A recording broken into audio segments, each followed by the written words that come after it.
Assalamualaikum warahmatullahi wabarakatuh. Halo teman-teman, jumpa lagi dengan saya Sanda Juri. Oke teman-teman, kalau kita melihat kerja si Casper ini ya, Casper ini kan saat dia nyerang musuh ya, saat dia itu neken musuh itu kan kelihatan betul burung ini kan nggak mau ngalah gitu ya, cenderung membabi buta gitu. Dengan speed rapetnya ini kan banyak materi yang dia keluarkan, terus dia bergerak ya, dengan lantangnya dia juga suarakan materi-materi itu. Nah, burung seperti ini teman-teman, ini jelas dia mempunyai temperamen yang bagus, dia mempunyai temperamen yang tinggi. Nah teman-teman, hanya saja teman-teman ya, memang temperamen itu dibutuhkan. Karena dengan burung yang mempunyai temperamen yang tinggi, semangat tarungnya juga akan tinggi. Dia akan berusaha untuk ya menantang musuh ya, bersaing itu tadi. Mana yang kalah, kamu atau saya, gitu ya teman-teman ya. Nah, cuma teman-teman sayangnya ada juga permasalahan di burung yang mempunyai temperamen tinggi. Apa itu? Apabila temperamen tinggi ini tidak diimbangi ya dengan settingan yang tepat, maka hasilnya apa? Burung memang kerja itu nekan, dia nekan, tapi biasanya suaranya itu ketahan, atau cenderung dia itu suarakan materi itu pendek-pendek.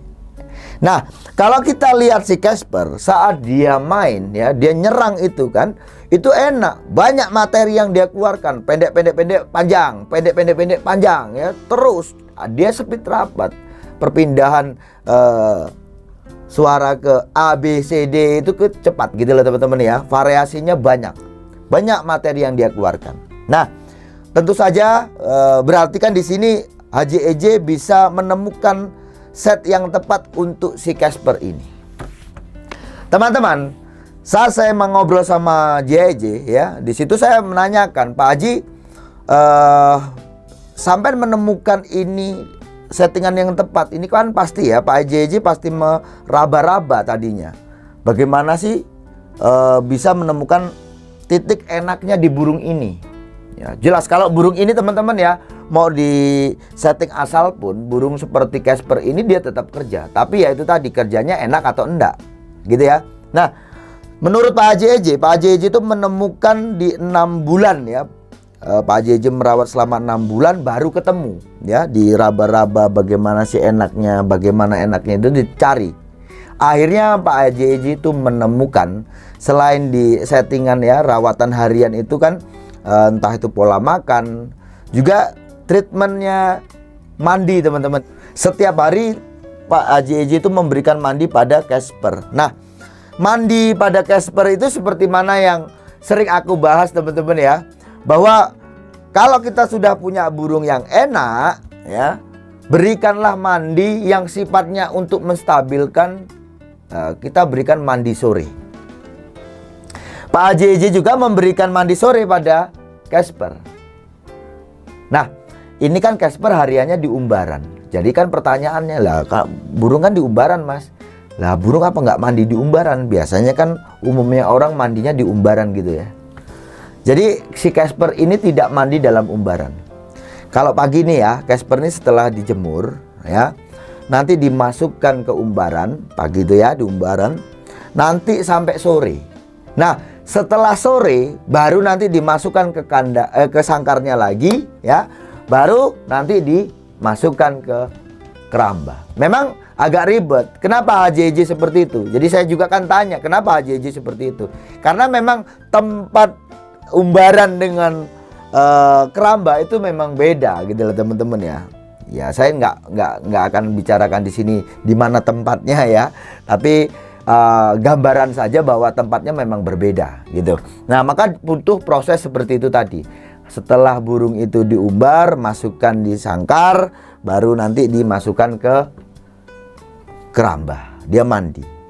Yang terpenting kan pokoknya burung ini teman-teman paham ya, akhirnya kan teman-teman tahu kalau Casper itu mandinya di sore hari, dan itu diberikan setiap hari. Alasannya kenapa? Karena Pak Haji paham ya, bahwa si Casper itu mempunyai temperamen yang tinggi gitu ya teman-teman ya. Nah, sekarang untuk saat mau dilombakan, Kalau hariannya itu setiap hari dimandikan, hanya saja saat mau burung dilombakan, HJEJ itu terakhir memberikan mandi pada Casper itu di hari Jumat.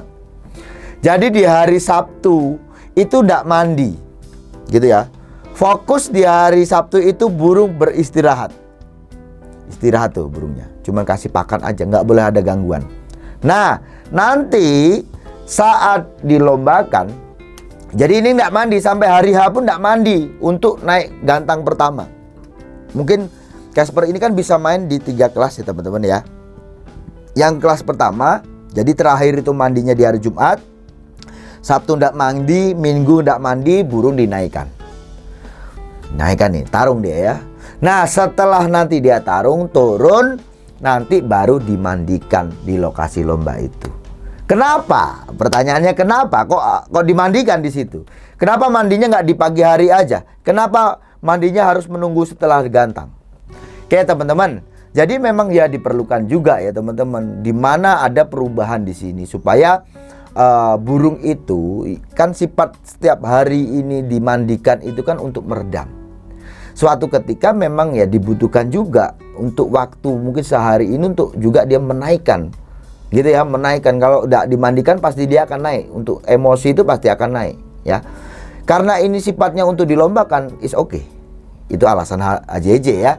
Jadi biarkan dia itu tidak mandi. Nah, cuma setelah nanti dia habis gantang, habis dilombakan kelas pertama itu ya, nanti mau digantangkan kelas kedua itu nanti dimandikan.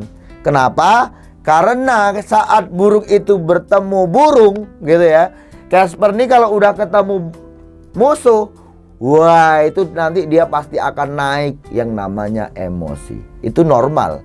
Burung itu saat bertarung teman-teman ya. Maka kan aku pernah bahas ya. Jadi gini, kalau burung teman-teman itu di rumah itu gacor, taruhlah nilai gacornya 5, di gantangan harusnya 10 ya. Artinya apa? Ada peningkatan. Peningkatan birahi, emosi itu ada. Gitu loh teman-teman ya. Nah, di Casper itu pun seperti itu.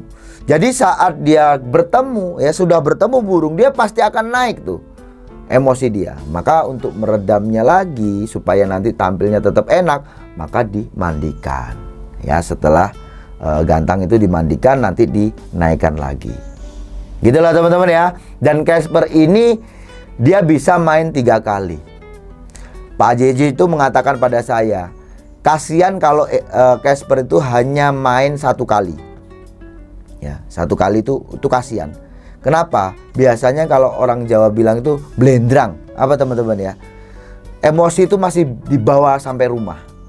Ya, maka diusahakan setiap ada event minimal paling tidak ada 2 kelas lah untuk Casper, karena supaya dia tidak gembrong-gembrong. Karena jelas teman-teman ya, pasti dia nanti akan naik emosi itu tadi.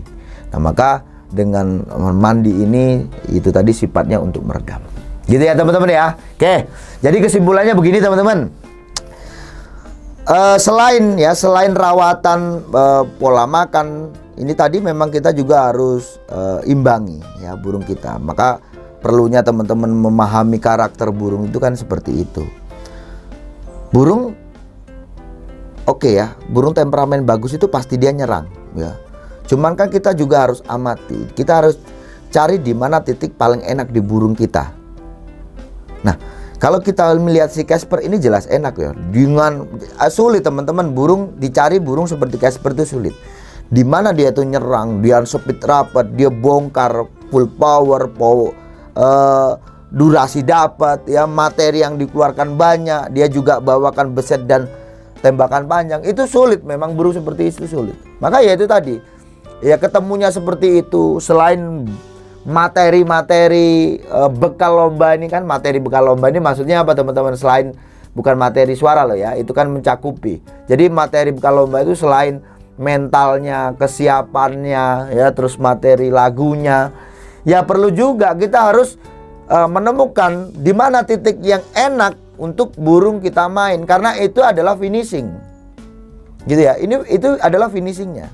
Dan teman-teman bisa menemukan ini apabila teman-teman menjiwai burungnya. Maka dengan itu teman-teman usahakanlah ya, kalau memelihara burung, kita udah punya burung bagus nih ya, cobalah untuk memahami ya dari karakter burung kita. Dengan kita memahami karakter burung kita, maka kita akan lebih mudah untuk meraba dan mengeksekusi. Untuk apa? Tujuannya supaya burung kita itu bisa bertarung dengan bagus, ya, main dengan top perform. Gitu ya teman-teman ya. Saya rasa cukup sekian. Sukses selalu.